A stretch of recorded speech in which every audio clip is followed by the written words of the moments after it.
Assalamu alaikum. I am Sahab Jalal 3342. I'll start with the title, The Wasteland. It literally means a barren, empty, or dead land. In the poem, it symbolizes a world that has lost life, hope, and spiritual energy. It reflects modern society after World War I, where people feel lost, disconnected, and hopeless.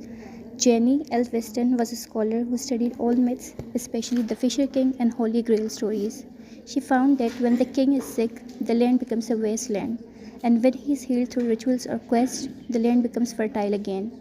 T.S. Eliot used her ideas in his poem The Wasteland to show that modern society is like a wasteland, spiritually empty, broken, and disconnected. Just like in the myths, the poem suggests that renewal is possible if people find spiritual or cultural healing. I am Arij Imran and I'll be talking about the dedication. The dedication is given to Ezra Pound, who was a mentor who gave. It is written in Italian, which literally translates to the better craftsman. It is borrowed from Dante's Alighieri's Purgatorio, in which Dante praises the poet Arnaud Daniel. Now coming towards the epigraph. The epigraph is from Petronius Satyricon.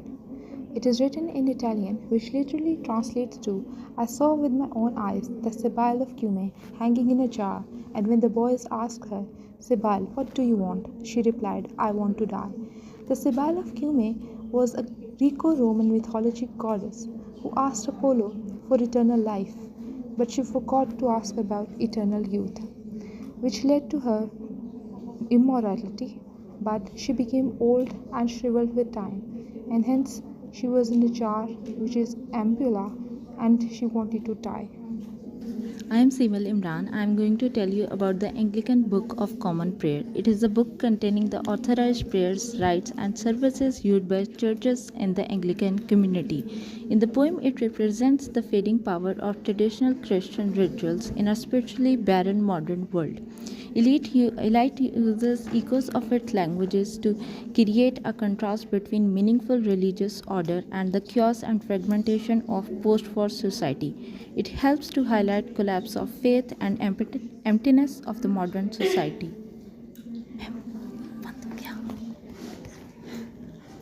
Ma'am बंद हो गया। अच्छा आपने क्या करना है, बीच में रोकना नहीं है, लेट इट पास। ठीक है, that's fine. Assalamu alaikum. I'm Anusha Kulsoom, and the topic of my discussion is the relevance of names of the actual places that has been used in the poem. Basically, in line number 8, the summer surprised us coming over the Stenberg Sea. Here in line 8, basically the poet he introduces one of the wasteland's signature move, that is the abrupt switch to a new speaker. Although he doesn't clearly mention that, but we come to know it as we go forward.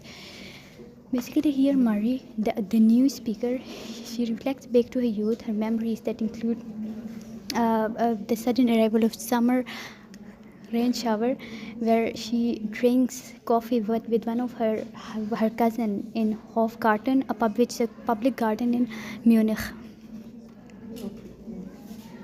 Here she introduces these lines. It introduces one of poem's primary motive, that is the recurring image of a drowned man, and the cousin about whom Murray is talking about. He eventually meets his death by drowning in the same lake, Starnberg. And also in line number 66, 67, the lines are flowed up the hill and drowned King William Street to where St. Mary Woolsworth kept the hour. The context of these lines are that the speaker stands watching in a crowd of people flowing over London Bridge, and he like zombies sighing and with their eyes fixed on the path.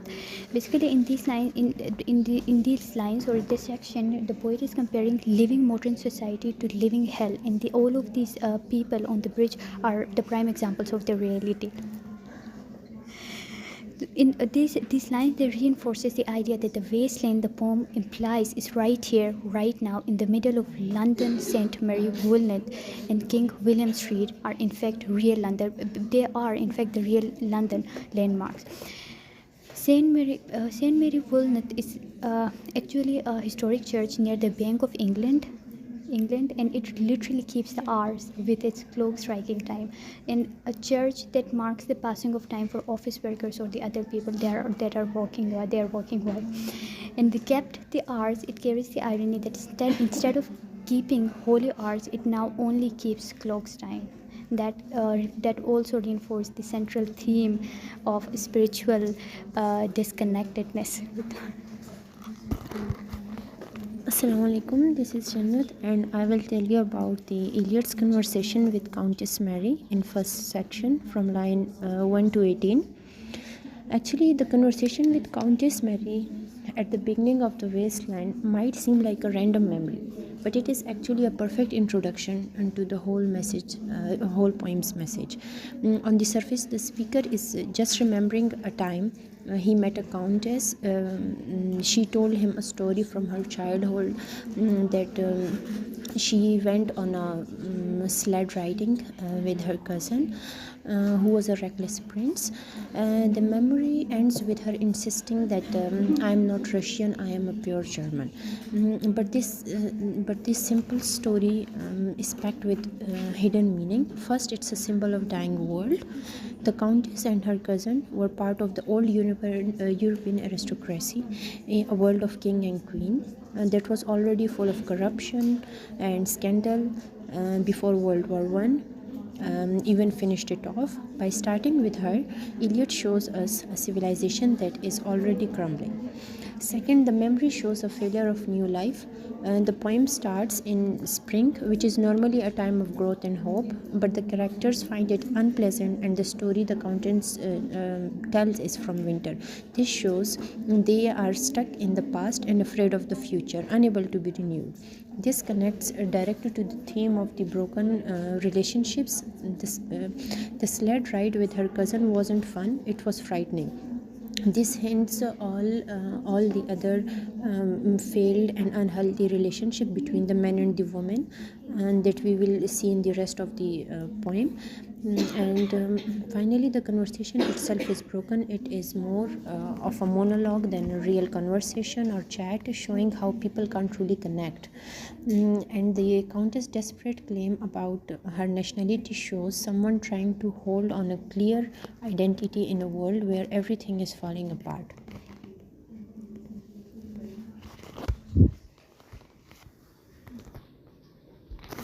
Continue चल रहा होगा हाँ चल रहा है My name is Fatima Hashmi and my roll number is 3471. The lines that I will be explaining is 19 and 20. In the line 19 and 20, Iliad draws a biblical and mythological reference to show spiritual and cultural emptiness post-World War.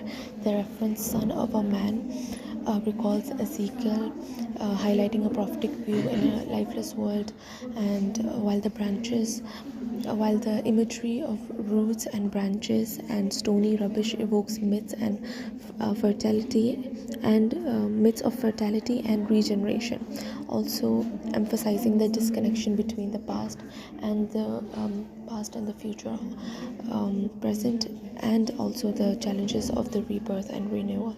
So that's This is Zumid Fatima with registration number 3345, and the line that I'm going to explain is the 23rd line of the poem, and it states as, "And the dead tree gives no shelter, the cricket no relief." The line basically depicts the decay and despair of old age and the modern life, and the imagery of the verse, like a dead tree and the cricket, it means that it is providing no relief. It mirrors the poem's theme of spiritual and physical desolation, and the verse speaks of the decline of the body and the futility of the life. And we can also refer it to the phrase, "All is vanity," as mentioned in Ecclesiastes. And the biblical verse Ecclesiastes 12.5 describes the physical and the emotional signs of old age, where the body weakened and even the simpler things became burdensome. Assalamu alaikum, I am Vishal Fatma 3401. I'm going to explain the purpose of the death of St. Narcissus, reference to and its links to the section 1 from line 26 to the 29 of the Wasteland. The death of St. Narcissus, 1915, is an early poem by Eliot that was never published but strongly influenced the Wasteland. The first one is the desert imagery.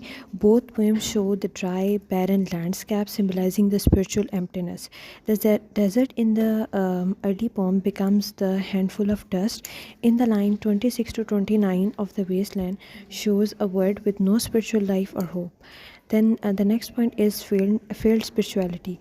In the death of the St. Narcissus, the man tries to reach God but becomes trapped in self-love and pride, showing the spiritual failure. Similarly, in the Wasteland, people experience the same failure. They fear death and have lost faith, shown by the line, "I will show you fear in a handful of dust." The next is the symbol of dust. The dust represents death, decay, and loss of faith. It reminds reader of the biblical idea, for dust thou art, and unto dust shalt thou return. It shows that humans are weak, mortal, and spiritually lifeless. The next is the fire and water motifs.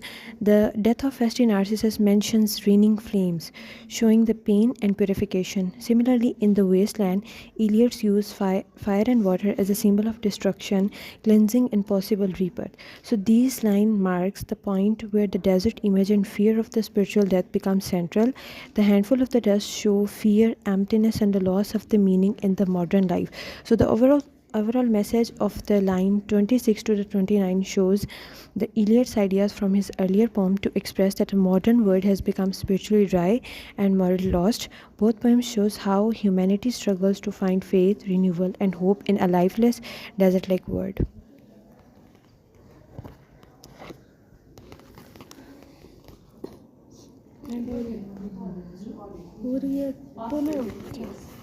Assalamu alaikum.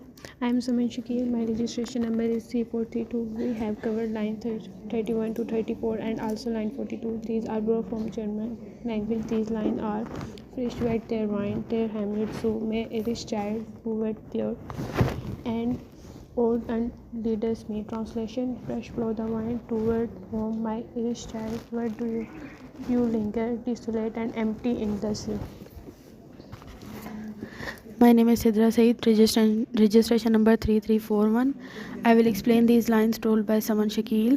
These lines have been borrowed from Richard Wagner's opera Tristan and Isolde, which was written in 1865. It is a 19th century Greek work, so clearly it is written, it's a work of post-14th century literature. In the poem Tristan and Isolde, these words are sung by a sailor who longs for his beloved who is far across the sea. Eliot uses these lines to show humans' longing, emotional distance, and the loss of connection in modern world. Also, the final line, "desolate and empty is the sea." It shows as the sea is barren and empty, so are the hearts of people of modern world. They are spiritually barren, and love, faith, and hope have disappeared from them.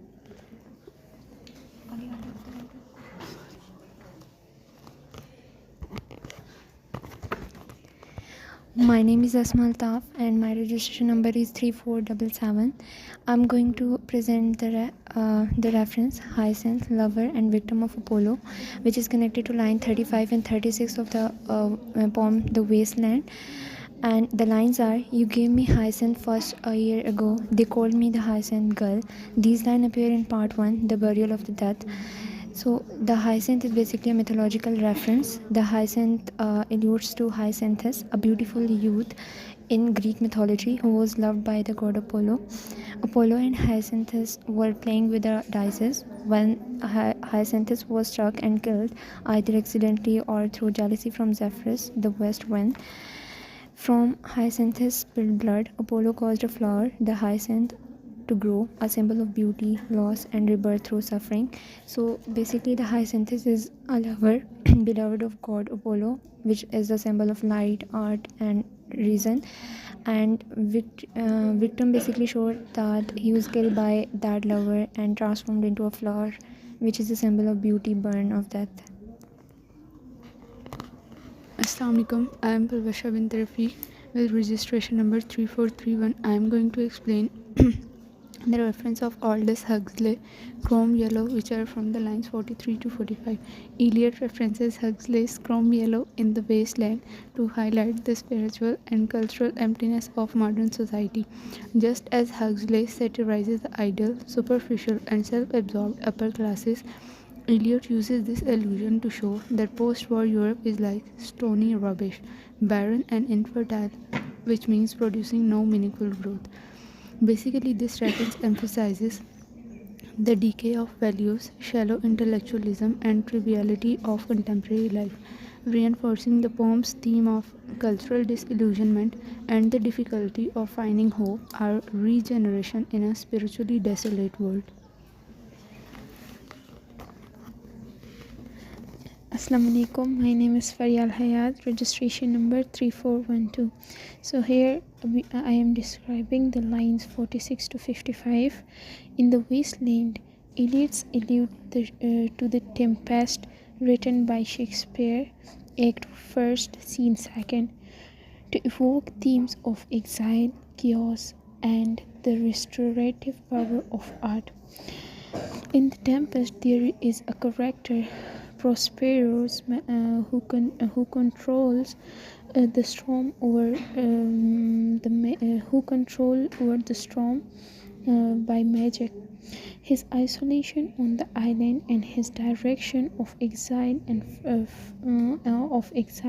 Ferdinand parallel the modern world after World War I, fragmented, barren, and in need of spiritual guidance.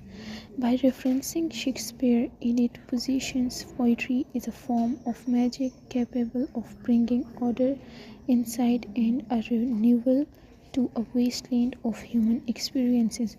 Why Eliot referencing Shakespeare? Because Shakespeare represents timeless literary power. His art organizes chaos just as Eliot seeks to do in the poem. In The Tempest, Prospero's story mirrors humanity displacement in the modern world. Prospero's art symbolizes the poet's ability to reshape reality through imagination and words. The Tempest symbolize both destruction and the possibility of renewal central to the wasteland. Thank you. I am Amara Liaquat and I am going to talk about the line 49 and 50 of T.S. Eliot's The Wasteland. Here is Belladonna, the Lady of Rocks, the Lady of Situations. In these lines, Eliot talks about Belladonna, the Lady of the Rocks, which refers to the Leonardo da Vinci's painting, The Virgin of the Rocks. In the painting, the Virgin Mary stands for holiness and purity. Eliot mixed the holy image with a modern idea of the Lady of the Situations to show how spiritual and modern values have been lost in the modern life. The word Belladonna means both beautiful lady and poisonous plant, showing how beauty in the modern world can also be dangerous and corrupt. This line expresses the spiritual emptiness of the people in the wasteland. Assalamu alaikum. My name is Reema Safdar and I am going to explain the reference that is related to Jessie L. Western, From Rituals to Romance. Now, to understand this reference, we got to have an idea of what is happening in line number 56 to line number 55. So, this refers to Madame Sosostris, which is a fictional fortune teller, which is derived from Aldous Huxley's A Chrome Yellow, and she represents the fraudulent modern spirituality, which is basically a representation of decay of true vision. And there is reference to 3 tarot cards. The first one is Man with 3 staves, the second one is the Wheel, and the third is the Hanged Man. All these tarot cards symbolizes fortune.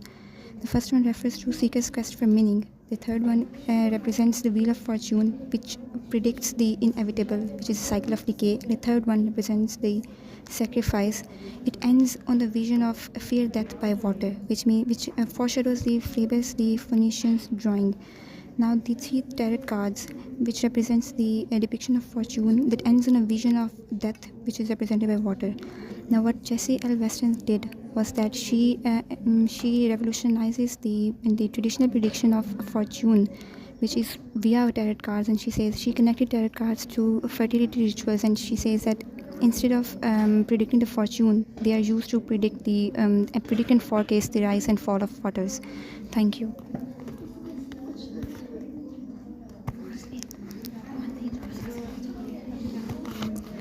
Assalamu alaikum. My name is Aish Fatma, registration number 3402, FLLBS English, S23.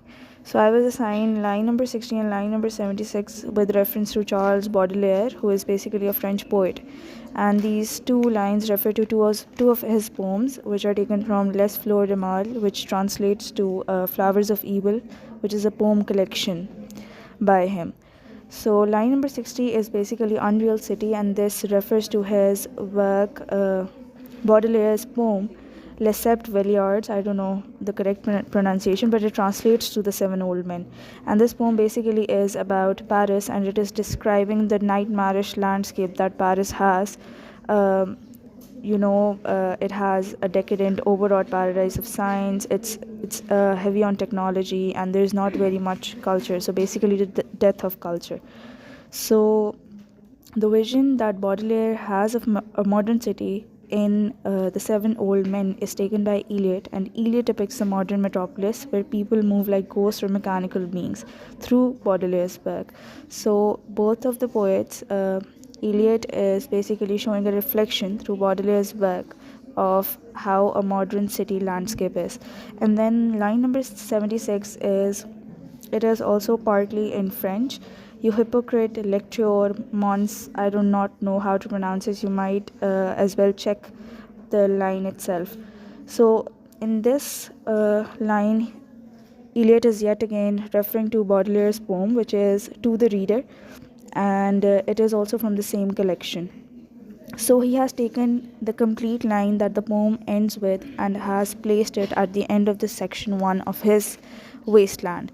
So in this poem, Baudelaire is basically stating the fact that humans are always tainted with the scent of evil, and he is saying that something that is more grave than death or the devil himself is the state of inaction, apathy, and boredom. And this line sums up the section 1 of The Wasteland, because section 1 depicts the death scene of nature, culture, and civilization, and Eliot uses this line to call out the evil of humanity, because he is stating the fact that he's in fact using the words "you hypocrite lecturer," which translates to "you hypocrite reader." Thank you.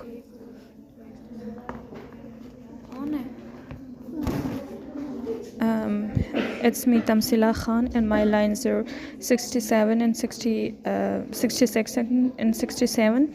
In this line, the poet says that the crowd of the people moves up and down King William Street, and finally reaches a church called St. Mary Walnut, and that the church is still in the central London. The point is not just the location, it's the people move the same way every day, almost like a routine they are stuck in.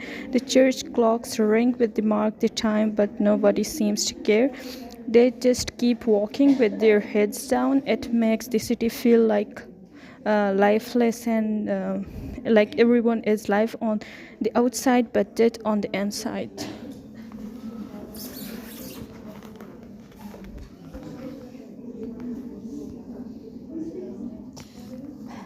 It's working. Go ahead. My name is Kausar Noor. My name is Kausar Noor, and my registration number is 3392. The lines that I have assigned from the first section, the burial of dead from Wasteland, are from 60 to 65. And the lines are: Unreal City, under the brown fog of a winter dawn, a crowd flowed over the London Bridge, so many I had not thought death had undone so many. Sighs, short and frequent, were exhaled, and each man fixed his eyes before his feet. Basically, in these lines, the Eliot is referring to Dante's Inferno. What is Dante's Inferno? It's basically taken from Dante's Divine Comedy, and the gist of the Divine Comedy is that it's a journey of Dante toward three basically pillars of the Christianity. One is hell, paradise, and another one is purgation. So in Dante, in these lines, the specifically Iliads is referring to Canto chapter 3 and chapter 4. In chapter 3, the Dante is with guard enters to the first gate of a hell, where it is written that hope is abundant. So the hope is abundant, and these lines are so referring to a pessimism, where the Iliads say that under the brown fog of a winter dawn. So I think that these lines are so pessimistic, where also the modern mind is so foggy and it's very uncertain and confused. So in the Dante Canto 3 is also the gate of hell, which is written hope is abundant. So it's referring to these that event. Also in Canto 4, the Dante is referring to a first circle of hell, in which there are people who are punishing for the unbaptized who are punishing because they are pagans. And also the Iliad says that I had not thought death had undone so many. Dante in that chapter says that I have saw some people that are very they are very notable in the world, in the world, in the earth, or in their living their life, like for example Plato and Aristotle, but they are but they have punished because they are pagans. So specifically in this line, Iliad is not referring to pagans, but he is also the reference and is also saying this is the disillusionment. And the last line is, in each man fixed his eyes before his feet. It's also referring to a pessimism, and they are not looking forward, but they are looking downward. So this is again referring to the gate of hell, which is hope is abundant, and again pessimism is the main theme, which is very prevalent in these lines. So the line I got was line number 70 of The Wasteland. My name is Muqaddas Rafiq and my roll number is 3395. So the line was, Stetson, you who were with me in the ships at Mylae. So Mylae is the reference of a Battle of Mylae, which was the first Punic War that was fought between Rome and Carthage in 260 BCE. Now this war was a naval war, and this is a very significant war because in this war Rome won actually, and this war was fought for the control over Sicily, which was a strategic and wealthy island, and control over Sicily meant control over Mediterranean trade routes, and this war lasted 23 years.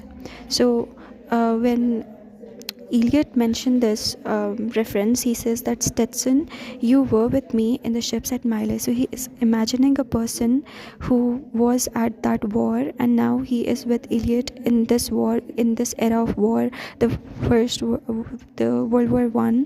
So he's kind of blurring the boundary between that war, the ancient war, and this war, and this is what highlights the theme of fragmentation in this poem, as well as the reference of this historical reference where he addresses someone who shared like a past battle. This historical distance of this reference makes it mythical as well as real. So this is a mythical reference as well as a reference of a historic battle. Assalamu alaikum, my name is Veer Sujat and I was assigned line 74, in which I had to discuss the reference of John Webster, the White Devil, that he wrote in 1612. Now the line goes like, oh, keep the dog far hence, that's friend to men, and it continues further the entire idea within the next two lines as, or with his nails he'll dig it up again. So now John Webster, The White Devil, it was written in 1615, and it was a Jacobean revenge tragedy that is sort of a dark, violent play revolving around the themes of murder, decay and moral corruption. Now it tells the story of Victoria, who is this beautiful woman whose outward charm and appearance hides ambition, lust and corruption, something that was very evident within the modern age itself. Victoria, who is a symbol of beauty within this play, she falls in love with the Duke Branchienol, and then they plot to murder their spouses. why? Because they're in love with each other, right? And based on this revenge, we later find that Victoria too, she was killed. However, when what happens is that her brother Flamilo, he utters these lines when he comes across his dead sister, who is of course Victoria. Cover her face, my eyes dazzle, she died young. Now, though these words, they're not explicitly mentioned within the poem, however, line 74, it tends to convey the similar idea that has been covered in the entire play as well as the lines itself.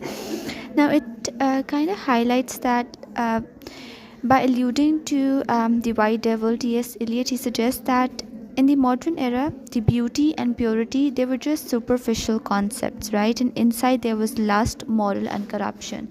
Just as this dog, it is snatching a very beautiful sprouting flower, it is snatching the beauty, the innocence. Likewise, modern age took away the innocence because of all the disruption and havoc that was out there. So this was the entire context of my lines.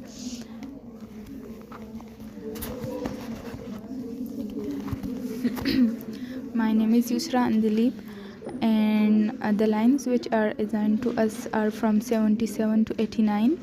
So T.S. Eliot compare and contrast these lines with one of Shakespeare tragedy, Antony and Cleopatra. So this is a tragedy about these two lovers, and it is a story in which they both fall in love with each other. And Antony, a powerful Roman general, and Cleopatra, the queen of Egypt. Their love is strong but also causes many problems. Antony is stuck between two worlds: Egypt, which is full of pleasure, freedom and emotion; love, Rome, which expects discipline, responsibility and loyalty. Antony tries to balance both, but it becomes difficult. He even marries Octavia, the sister of Caesar, to create peace, but she still loves Cleopatra. This leads to political tension and several battles. Caesar eventually defeats Antony's army. Antony thinks Cleopatra has betrayed him, so in deep sadness and confusion, he injures himself. Before dying, he learns the truth and dies in Cleopatra's arm. Cleopatra, heartbroken and not wanting to be captured by Caesar, kills herself using a poisonous snake. Assalamu alaikum, my name is Sumaira Sana. Now I'm going to give an explanation why it is Eliot used this tragedy, Antony and Cleopatra, in the Wasteland. So he used to evoke the contrast between ancient passionate love and imperial glory and modern degraded relationship. Second, this is also a transformation from a grand royal to an ordinary household share. Shows how once a great and romantic love has become dull, empty and modern. The third point is the fall of Antony and Cleopatra empires mirror the poem's broader theme of societal decay and the collapse of Western civilization after World War I. Assalamu alaikum, Masir Sumbal, and registration number 3441, FLL English, S23. Now let's move to line 97 to 100. So within these lines, Eliot, he's describing a painting hanging above an old fireplace. So the artwork seemed like a window opening onto a forest, depicting the myth of Philomela from Greek mythology. Actually, the Philomela, she's the daughter of King Pandion of Athens and sister of Procne. And Procne then got married to Teres. Teres, he's the king of Thrace. And Teres raped her, Philomela, and cut her tongue in order to silence her. But she conveyed her message through a painting to her sister, and when Procne know the truth, she in order to take revenge, she murdered her own son and give it to Teres as a food. And when Teres know this truth, he also wanted to take revenge, but God converted these sisters into a nightingale who said beautiful song eternally expressed her grief. Thank you.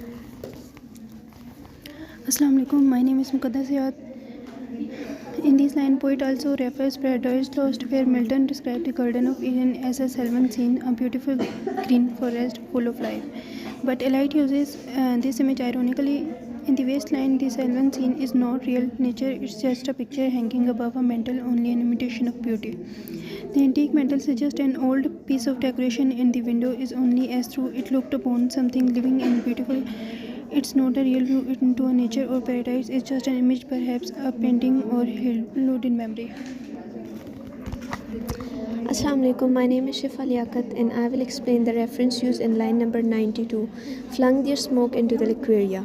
This is a direct reference to Virgil's Aeneid, Book 1. The original reference describes the palace of Dido, the queen of Carthage. Here liqueria means panelled ceilings decorated with gold, a symbol of luxury and splendor. When Eliot writes, he is describing a lavish artificial interior, the bedroom of a modern woman, full of perfumes, candles and mirrors. Eliot uses this mythological reference to contrast ancient nobility with modern emptiness. And Virgil's Aeneid, Book 1, the Dido's palace is a symbol of ancient luxury, passion and tragedy, while in Eliot's wasteland, modern woman room is a symbol of moral decay and spiritual emptiness. Similarly, Dido's palace is beauty and tragedy rooted in myth, while the modern woman's room is beauty reduced to cosmetics and materialism. Simply, Eliot describes that like Dido's palace, modern people are surrounded by luxury, but emotionally they are barren.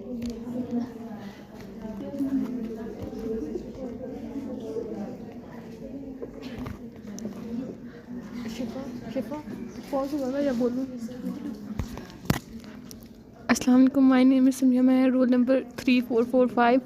In line 102, Eliot writes the Nightingale song as Jug Jug, which is an onomatopoetic sound, words that imitate real sounds.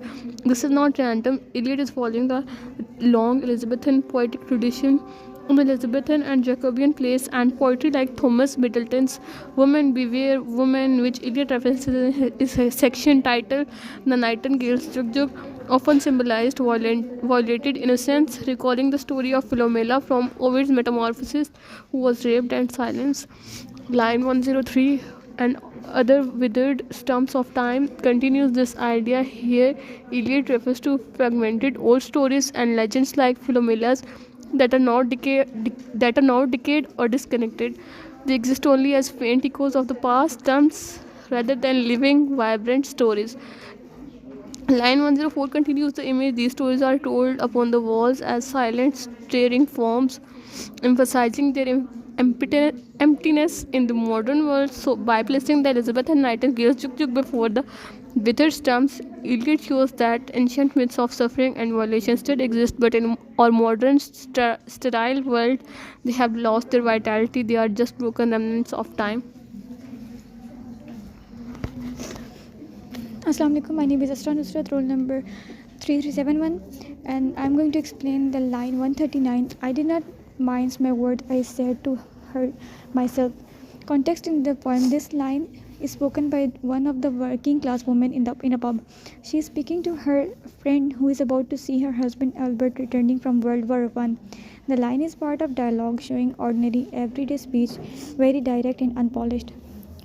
The meaning of this line is I did not mic my words means I spoke frankly or directly without softening the criticism. The speaker is telling to look presentable because Albert is returning. The line reflects the blunt, unsentimental way people communicated in the post-war reality. The line itself does not mention the war, but the context of the conversation is shaped by it. Albert's return from the army after 4 years shows the impact of the war on personal and domestic life. The advice to Lil about her appearance reflects social pressure and changes caused by the war, such as fatigue, hardship, and the emotional strain of years apart. The dialogue is plain-spoken and realistic, contrasting with the high literary style in other parts of the poem. Eliot uses this style to show different layers of society and the varied effects of the war, from the upper class anxiety in the opening of the section to the working class everyday concern in the pub. The fraying tone emphasizes how ordinary people faced war consequences socially and emotionally.